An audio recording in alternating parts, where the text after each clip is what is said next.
Welcome back અને આગળ વાત કરી સમાચારમાં દિવાળીના તહેવારને લઈને એએમસી ફૂડ વિભાગ હરકતમાં આવ્યું છે। નરોડા જીઆઈડીસીમાં ગ્વાલિયાની ફેક્ટરીમાં તપાસ હાથ ધરવામાં આવી। તપાસ દરમિયાન ફેક્ટરીમાં ગંદકી જોવા મળી। ગુટકાના પાઉચના ટુકડા પણ મળી આવ્યા છે તો ફૂડ વિભાગે સેમ્પલ લીધા છે। ગ્વાલિયાને નોટિસ ફટકારશે। અમદાવાદમાં દિવાળીના તહેવારોને લઈને ફૂડ વિભાગ હવે સક્રિય થઈ ગયું છે। અલગ અલગ ફેક્ટરીઓથી લઈ દુકાનોમાં તપાસ હાથ ધરવામાં આવી છે।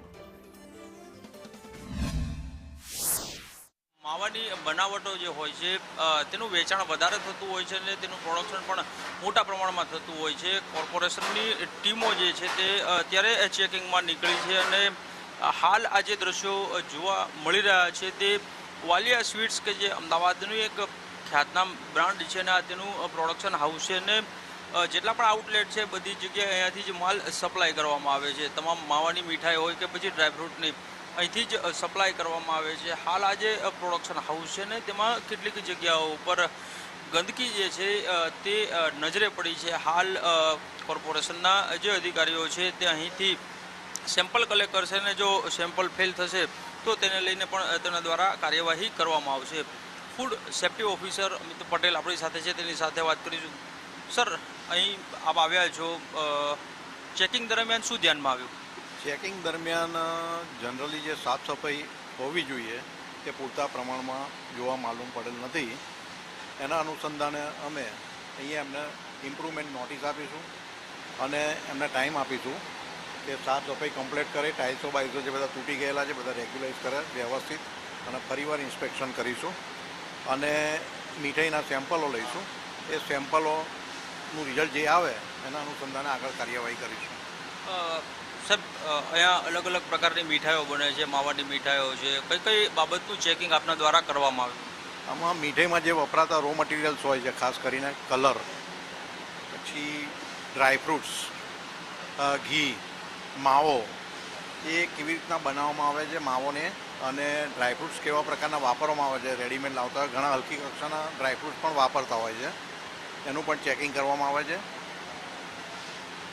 અહીંયા ગંદકી કેટલાક કિસ્સામાં જોવા મળી રહી છે। જો આવી સિચ્યુએશનમાં જો પ્રોડક્શન મીઠાઈનું કરવામાં આવે તો મીઠાઈ ખરાબ થવાની શક્યતાઓ ખરી કે કેમ, તેને લઈને શું કહે?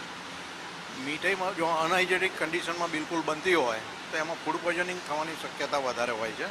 સામાન્ય રીતે ઘરમાં થોડુંક આપણે રસોડામાં પણ કામકાજ ચાલુ હોય તો થોડુંક એવું જોવા મળે, પણ અહીંયા જે ટાઇલ્સને બધા તૂટી ગયેલા છે એના કારણે થોડું વધારે ગંદુ દેખાય છે।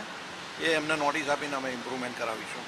તો જે પ્રમાણે ફૂડ સેફ્ટી ઓફિસર છે તે કહી રહ્યા છે કે અહીં કેટલાક પોર્શનમાં જે અહીં ગંદકી જોવા મળી છે અને તેને લઈ અને સફાઈ કરાવવા માટે થઈ અને તેમને નોટિસ જે છે તે પાઠવવામાં આવશે। કેમેરામેન પુખરાજ શર્મા સાથે કશ્યપ જોશી, સંદેશ ન્યૂઝ, અમદાવાદ।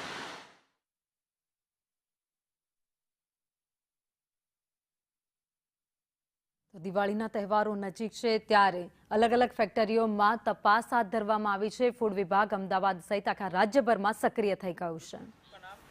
મહેશભાઈ, आज एएमसी फूड डिपार्टमेंट की जो टीम आई थी जी, क्या कुछ देखते गए, क्या कुछ कार्यवाही की?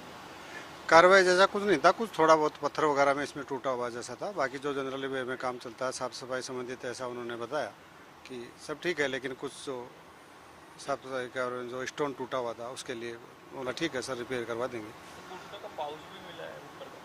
वो सर कोई बढ़िया गिर गया तो होना नहीं चाहिए, क्योंकि खाता नहीं, जो एंट्री नहीं है इसके अंदर। फैक्ट्री के अंदर गेट में जो चेक होता है तो फिर उसके बाद कैसा है?